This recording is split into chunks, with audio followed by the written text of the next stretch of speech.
প্রিয় শিক্ষার্থী, এখন আমি কথা বলবো জৈব যৌগের শ্রেণীবিন্যাস নিয়ে। যে পুরো জৈব যৌগটাকে আমাদের কি কি ভাগে ভাগ করা হয়েছে সেই বিষয়টি নিয়ে এখন কথা বলবো। জৈব যৌগের শ্রেণী বিভাগ। জৈব যৌগ আমরা এর আগে পড়েছি যে কোনগুলো জৈব যৌগ কিভাবে গঠিত হয়, তাদের কার্যকরীমূলক, তাদের সমগোত্রীয় কিনা সেগুলো বের করা আমরা শিখেছি। এখন আমরা শিখব যে জৈব যৌগকে কিভাবে শ্রেণী বিভাগ অর্থাৎ জৈব যৌগকে কত ভাগে ভাগ করা যায়। তাহলে আমরা এখন জৈব যৌগকে ভাগ করব। দেখি জৈব যৌগকে কত ভাগে ভাগ করা যায়। এই যে জৈব যৌগ, জৈব যৌগকে আমরা ভাগ করতে পারবো দুই ভাগে। কি কি আমি এগোবো। জৈব যৌগকে ভাগ করব আমরা, একটা বলবো অ্যালিফ্যাটিক যৌগ, অ্যালিফ্যাটিক,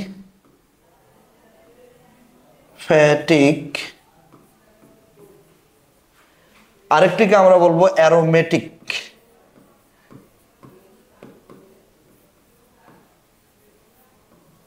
এলিফ্যাটিক আর অ্যারোমেটিক, এই দুই প্রকার জৈব যৌগকে দুই ভাগে ভাগ করা যায়। একটা হলো এলিফ্যাটিক যৌগ, এলিফ্যাটিক, আরেকটা যৌগের নাম হলো অ্যারোমেটিক। তো এলিফ্যাটিক যৌগ কোনগুলো? এলিফ্যাটিক যৌগ, ব্র্যাকেটে আমরা একটা জিনিস লিখে দিব যে এলিফ্যাটিক যৌগ কোনগুলো। এলিফ্যাটিক যৌগ হলো চর্বি জাতীয় পদার্থ থেকে যেগুলোর সৃষ্টি হয় সেগুলো এলিফ্যাটিক যৌগ। চর্বি জাতীয় পদার্থ থেকে যেগুলোর সৃষ্টি হয়েছে সেগুলো এলিফ্যাটিক যৌগ। এখন বিষয়টা দেখেন, অ্যারোমেটিকের ব্র্যাকেটে আমরা লিখে দেব চর্বি, অ্যারোমেটিকের ব্র্যাকেটে লিখে দেবো আমরা সুগন্ধি অর্থাৎ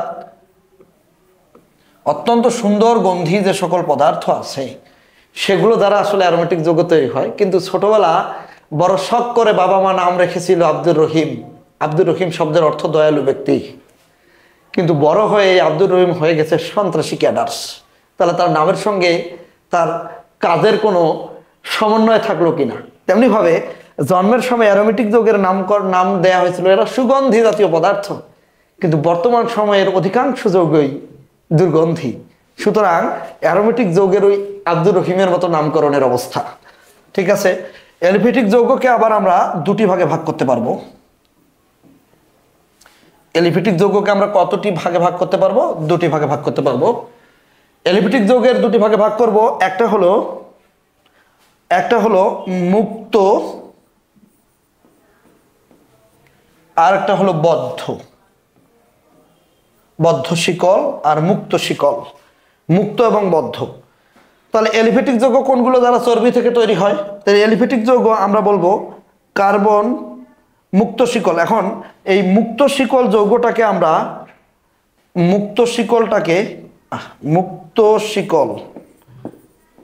মুক্ত আরেকটা কি বলেন? বদ্ধ। এই মুক্ত শিকল আর এই বদ্ধ শিকল যৌগ আমরা কয়েকটা উদাহরণ দেখি আগে। মুক্ত শিকল আর বদ্ধ শিকল। মুক্ত CH2 CH3 CH2 3 CH2 CH triple bond CH CH3C H double bond CH2, এগুলো হলো মুক্ত। আর বদ্ধ যদি বলি কোনগুলো? মুক্ত মানে সোজা গঠিত হয় সেগুলো মুক্ত, এক প্রান্ত আরেক প্রান্তের সঙ্গে যুক্ত নয়। আর বদ্ধ যদি বলি আমরা, তাহলে দেখেন CH2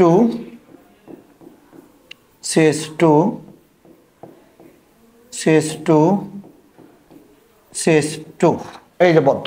ওকে, মুক্ত আর বদ্ধ হলো একটা মাথা গিয়ে আবার আরেক মাথার সঙ্গে যুক্ত হয়ে যায়, এটা হলো বদ্ধ।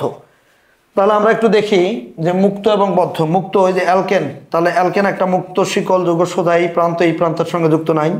আবার 3 বন্ধনে আছে অ্যালকাইন, সে আবার এই প্রান্তের সঙ্গে যুক্ত নাই। আবার আরেকটা আছে কি? আরেকটা আছে অ্যালকিন, এই প্রান্তের সঙ্গে যুক্ত নাই। তাহলে এই যে আবার বদ্ধ শিকল, তাই না? বদ্ধ শিকল আবার এটা বদ্ধ মানে এক প্রান্ত আরেক প্রান্ত ঘুরে আসে। আবার বদ্ধ শিকল যৌগগুলোকে আবার আমরা দুই ভাগে ভাগ করতে পারবো। তাহলে বদ্ধ শিকলকে আবার কত ভাগে ভাগ করব? বদ্ধ শিকলকে আবার দুই ভাগে ভাগ করতে পারবো আমরা। একটা হলো সুষম, একটা নাম দেবো আমরা সুষম, আর একটা নাম দেবো আমরা বিষম। সুষম আর একটা কি? বিষম। সুষম আর একটা বিষম। তাহলে সুষমের একটা উদাহরণ দিয়ে এদিকে আমি লিখি। ও, এটাই তো সুষমের উদাহরণ।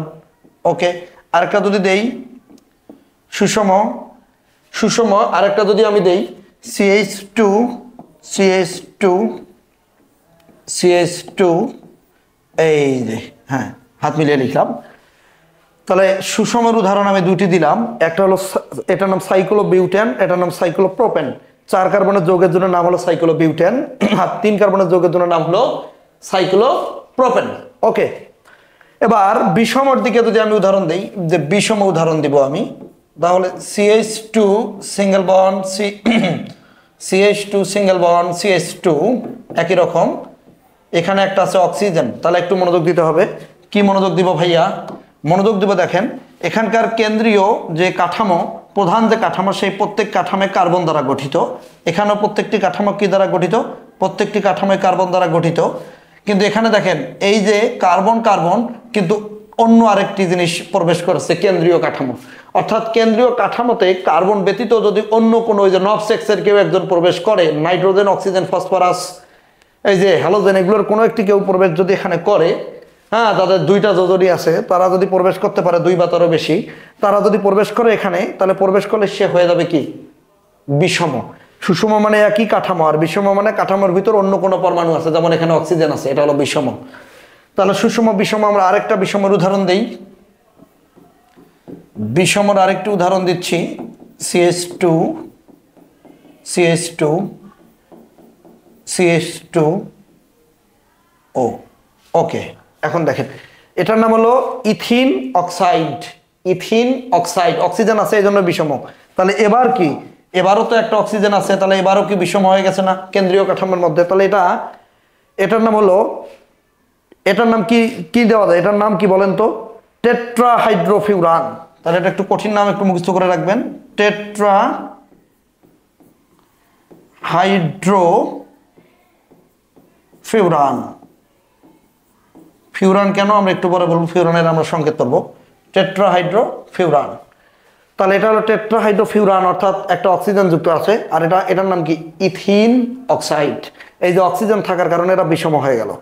এটুকু হলো আমাদের বিষম চাকরিক যৌগের উদাহরণ। এটা হলো সুষম চাকরিক যৌগের উদাহরণ। এগুলো অবশ্যই অ্যালিফেটিক যৌগ।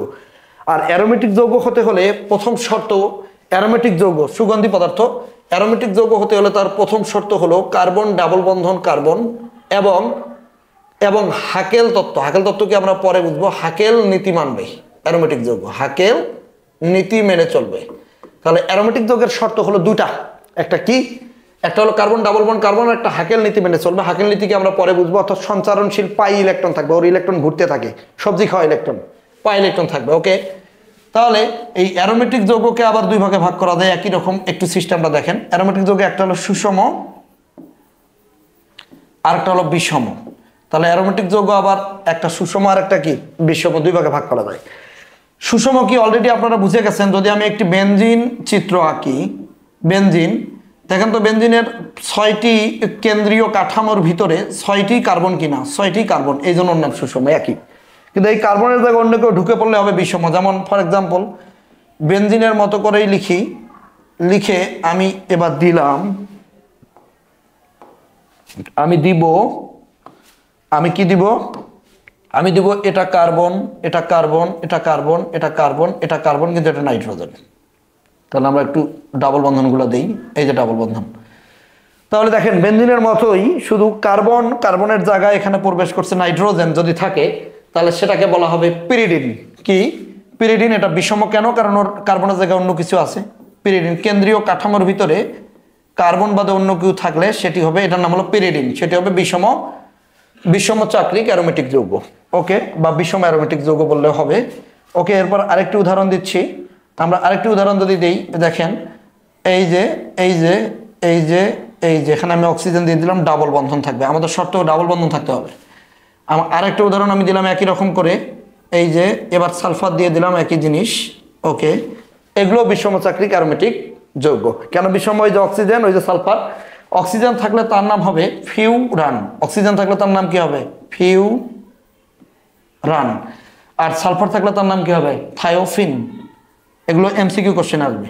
থায়োফিন, ফিউরান আর কি? থায়োফিন। ফিউরান আর থায়োফিন। তাহলে পিরিডিন, ফিউরান, থায়োফিন এগুলো কোন ধরনের যৌগ? এগুলো হলো বিষম অ্যারোমেটিক যৌগ। আর সুষম অ্যারোমেটিক যৌগ বেনজিন। সুষম অ্যারোমেটিক যৌগের আরো উদাহরণ দেওয়া যাবে।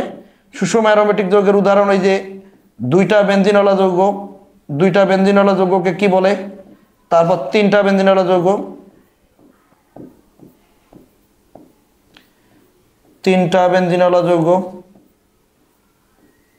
এই যে তিনটা বেনজিনওয়ালা যৌগ। দুইটা বেনজিনওয়ালা যৌগকে বলা হবে ন্যাপথালিন, ন্যাপথালিন,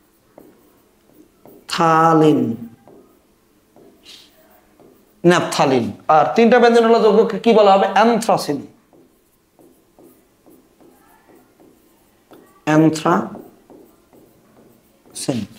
তাহলে ন্যাপথালিন এবং অ্যানথ্রাসিন, ন্যাপথালিন এবং অ্যানথ্রাসিন এগুলো কোন ধরনের যৌগ, এগুলো হলো সুষম, অর্থাৎ অ্যারোমেটিক যৌগের সুষম হলো বেনজিন, কারণ এখানে দেখেন কার্বন ছাড়া অন্য কিছু নাই, এই জন্য ন্যাপথালিন, অ্যানথ্রাসিন এবং বেনজিন।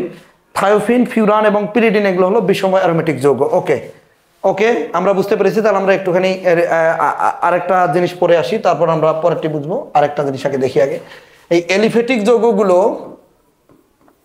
আবার দুই প্রকার হয়। এলিফ্যাটিক, এলিফ্যাটিক যৌগগুলো আবার দুই প্রকার, একটা মুক্ত আর একটা বদ্ধ। মুক্ত বদ্ধ ওখানে ছিল, একটা ছিল কি মুক্ত আর একটা কি বদ্ধ। এবার দেবো আমরা এলিফ্যাটিক যৌগগুলো, একটা হলো সরল শাখা,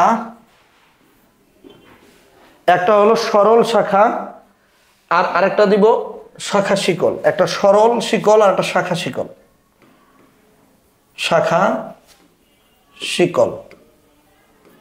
একটা হলো সরল শিকল আর একটা হলো শাখা শিকল। আবার এভাবে হতে পারে কিন্তু, দেখেন CH3, দেখো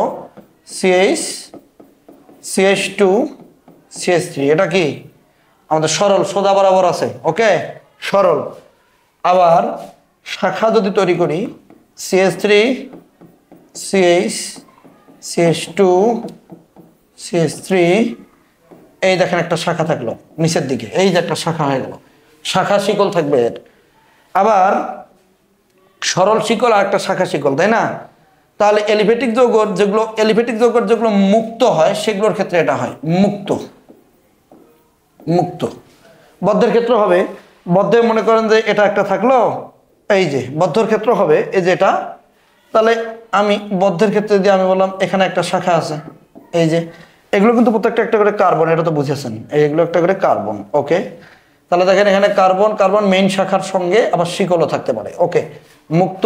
সাধারণত আমাদের মুক্তগুলোই পরীক্ষা আসে, এই জন্য মুক্ত লিখে দিয়েছি যে মুক্তগুলোই বেশি পরীক্ষা আসে এই জন্য। আর যে বদ্ধগুলো আছে বদ্ধদেরও শাখা থাকতে পারে। এটি হলো আমাদের জৈব যৌগের শ্রেণী বিভাগ। আমরা একবার একটু রিভাইজ করবো জৈব যৌগের শ্রেণী বিভাগটা। হ্যাঁ, দেখি জৈব যৌগের শ্রেণী বিভাগ। জৈব যৌগকে সাধারণত দুই ভাগে ভাগ করা হয়, একটি হলো অ্যালিফ্যাটিক যৌগ, আরেকটি কি বলেন, অ্যারোমেটিক যৌগ। তাহলে এলিফ্যাটিক যৌগ কোনটি, যেগুলোতে চর্বি জাতীয় পদার্থ থাকবে, সেখানে চর্বি জাতীয় পদার্থ থেকে তৈরি করা হয়, সেগুলো এলিফ্যাটিক যৌগ। এলিফ্যাটিক যৌগকে দুই ভাগে ভাগ করা হয়, একটা মুক্ত আর একটা কি বদ্ধ। তাহলে মুক্ত শিকল, বদ্ধ শিকল। মুক্ত মানে কি এই মাথা ওই মাথার সঙ্গে যুক্ত নয়, এভাবে দৌড় দেয়, এগুলো মুক্ত, যেগুলো সোজা দিয়ে দৌড়াবে। আর বদ্ধ মানে এক প্রান্ত ঘুরে ঘুরে এসে তখন আরেক প্রান্তের সঙ্গে যুক্ত হয়, সেগুলো বদ্ধ। বদ্ধর কয়েকটি উদাহরণ দেওয়া আছে, এই যে এখানে একটি সাইক্লোবিউটেনের উদাহরণ দেওয়া আছে, তারপরে আমাদের সাইক্লোপ্রোপেন 3 কার্বনের যৌগের উদাহরণ দেওয়া আছে। ওকে, বদ্ধটা আবার দুই প্রকার, একটা সুষম আর একটা কি বিষম। সুষম কোনগুলো, সুষম যেগুলোর কেন্দ্রীয় কাঠামোয় শুধু কার্বন থাকে। বিষম কোনগুলো, যেগুলো কেন্দ্রীয় কাঠামোর ভিতরে অক্সিজেন বা অন্য কোনো পরমাণু, অর্থাৎ আমাদের নবসেক্সের কেউ একজন থাকে। ওকে, নবসেক্স আগের আমাদের শুরু 1 নম্বর লেকচারের আলোচনা। ওকে, এবার অ্যারোমেটিক যৌগকে দুই ভাগে ভাগ করা হয়। অ্যারোমেটিক যৌগ দুটো শর্ত, প্রথম শর্ত কার্বন কার্বন ডাবল বন্ধন, দ্বিতীয় শর্ত হাকেল নীতি মানব। হাকেল নীতি কি এখনো পড়িনি। হাকেল নীতি মানে আপাতত মনে রাখবেন যে সঞ্চারণশীল ইলেকট্রন বিদ্যমান থাকে, অর্থাৎ ইলেকট্রন দৌড়াদৌড়ি করে, সবজি খাওয়া ইলেকট্রন। ওকে, সবজি খাওয়া ইলেকট্রন বিদ্যমান আছে। ওকে, সুগন্ধি জাতীয় পদার্থ হওয়ার কথা, কিন্তু ম্যাক্সিমাম বর্তমানে দুর্গন্ধি। এটা সুষম আর বিষম। খালি উদাহরণগুলো মনে রাখবেন, জাস্ট এমসিকিউ পরীক্ষা যখন আসবে তখন যেন পারেন। তাহলে এখানে কি কি, একটা হলো বেনজিন, একটা ন্যাপথালিন, একটা অ্যানথ্রাসিন। এগুলো সবগুলোতে শুধু কার্বন কেন্দ্রীয় কাঠামো বিদ্যমান। আর পিরিডিনের ক্ষেত্রে কি হবে, পিরিডিন এবং ফিউরান এবং থায়োফিন, এই তিনটা আমাদের বিষম চাকরিক যৌগের উদাহরণ। এই কয়েকটি মনে রাখলে ইন্টারমিডিয়েট পরীক্ষা কাভার। ওকে, অ্যাডমিশন সহ এগিয়ে থাকবো। ওকে, এগুলো আমি একদম বেসিক লেভেলে আলোচনা করছি, আস্তে আস্তে আমি ভিতরে ঢুকবো, কিন্তু তার আগে তোমাদেরকে আমি একটু বেসিকগুলো ক্লিয়ার করে দিয়ে এগোনোর চেষ্টা করছি। ওকে, তারপরে আমি এতটুকু যাওয়ার পর এই যে এলিফ্যাটিক যৌগটা আছে না, এই এলিফ্যাটিক যৌগটাকে আবার দুই ভাগে ভাগ করা যায়। একটা হলো সরল শিকল আরেকটা শাখা শিকল। সরল শিকল কোনটা, যেটা এই সোজা দৌড়ায়, ওর কোনো শাখা থাকে না। কিন্তু কিন্তু আমাদের শাখা শিকল যেটা, সেটা দেখেন ওর শাখা থাকবে। এই যে শাখা শিকলের একটা শাখা, লম্বার সাথে একটা শাখা আছে। তেমনিভাবে বদ্ধগুলোরও হতে পারে, যেমন বদ্ধ এভাবে থাকে এবং বদ্ধের ওই যে একটা মাথায় একটা শাখা থাকলো, এভাবে আরও শাখা থাকতে পারে। এইগুলো আমাদের ছিল এলিফ্যাটিক ও অ্যারোমেটিক যৌগের অ্যারোমেটিক যৌগের যে শ্রেণীবিন্যাস কীভাবে ভাগ করা হয় সেই জিনিসটি, সেটিকে তোমরা সুন্দরভাবে আয়ত্তে নিয়ে আসবা। এই ছোট ছোট জিনিসগুলো, এই ছোট ছোট বালুকণা, বিন্দু বিন্দু জল, হ্যাঁ, এগুলোর মাধ্যমে আমরা গড়ে তুলবো মহাদেশ, মহাসাগর, তাই না? তো এগুলো আমাদের শুরুর দিকের পড়ালেখা, এগুলো খুব একটা তেমন বোঝানোর পড়ালেখা না, একটু মুখস্থের মতো। এই জন্য এই জিনিসগুলোকে দ্রুত করে টান দিয়ে সামনের দিকে বোঝানোর পড়াগুলো খুব সুন্দরভাবে বুঝবো। এগুলো না পারলে পরেগুলো পারা যাবে না, এই জন্য এগুলো পড়াচ্ছি। ঠিক আছে, আজকে আমাদের তাহলে এলিফ্যাটিক অ্যারোমেটিক যৌগ, আজকে যে শ্রেণীবিন্যাসটা সেটার সমাপ্ত এতটুকুই থাকবে। ওকে।